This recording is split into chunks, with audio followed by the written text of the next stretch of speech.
day it arrived, Ozzy had seen no one other than his parents. The inside of their wooden home was filled from floor to ceiling with boxes that had yet to be opened or organized. The only place that had any semblance of composure was Ozzy's space. His room was in the attic, which was accessible by climbing 20 thin wooden stairs. Engraved on the front of each stair were dozens of small black stars that made it look like Ozzy was traveling the cosmos to reach his room. Other than that, the inside of the house looked like a convention of cardboard and chaos, and it didn't seem as if the doctors were in any hurry to remedy that. They had unpacked only the essentials for the moment. "The boxes can wait," Dr. Emmett always said. "Today is about what's already unpacked." The family had spent their first few weeks walking through the trees and planting a garden back by the stream. Ozzy's parents taught him how to do things for himself and let the boy read to them to improve his mind. At night, he would be tucked into bed in his small attic room where a single round window let in moonbeams and lit the space in a magical light. While Ozzy slept, his father would work in the basement and his mother would put pen to paper on the ground floor office, both laboring over things that Ozzy knew nothing about. But today there was no laboring, just sunshine and a bit of resting on the steps after a small hike. The image was idyllic. A mother and father and their small child on the porch steps of a quaint mountain cabin. There were city families that would have paid good money to have their pictures taken in such a scene, a family portrait they could show their friends as proof of how close they were to nature and each other. For the Toffees, however, it wasn't an act. It was their life. They were safe and hidden away from something of which Ozzy was completely unaware. The gray-eyed child moved his plastic dragon into the soil of a potted flower on the porch. He pillaged the bright azaleas.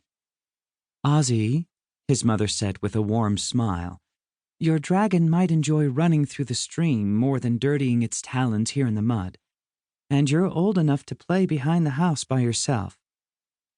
"Just don't go beyond sight of the cabin," his father said. Ozzy grinned. He collected his dragon and, like a small independent adult, walked around the house and behind the cabin. The stream wasn't more than a couple of feet wide and a few inches deep, but it ran all year and filled the air with the constant burble of tumbling water.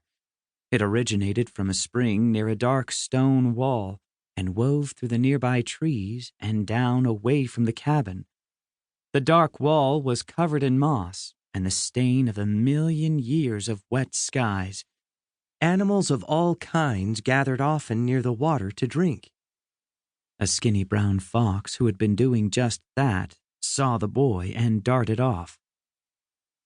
Ozzy knelt and set his dragon in the water.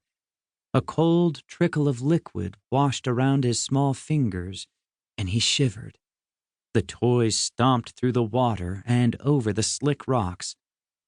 Ozzy missed his home in New York, but memories of it were already beginning to fade. The few friends he'd had, the store on the corner that sold cheese and bread, Jonathan the doorman, who always gave him sweets. The dragons splashed through the water as Ozzy created new and mossier memories. "Attack! Ambush!" Ozzy heard his mother scream from the front of the cabin.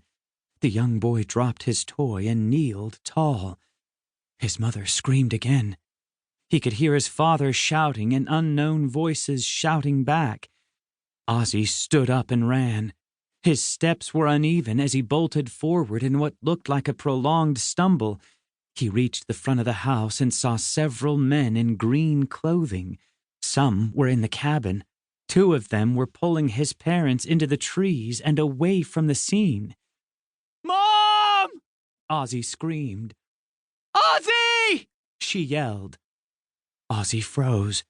Fear made it impossible for him to move. He was too scared to help his parents, but there was no way he could turn and run away. His feet felt like roots planted deep in the ground.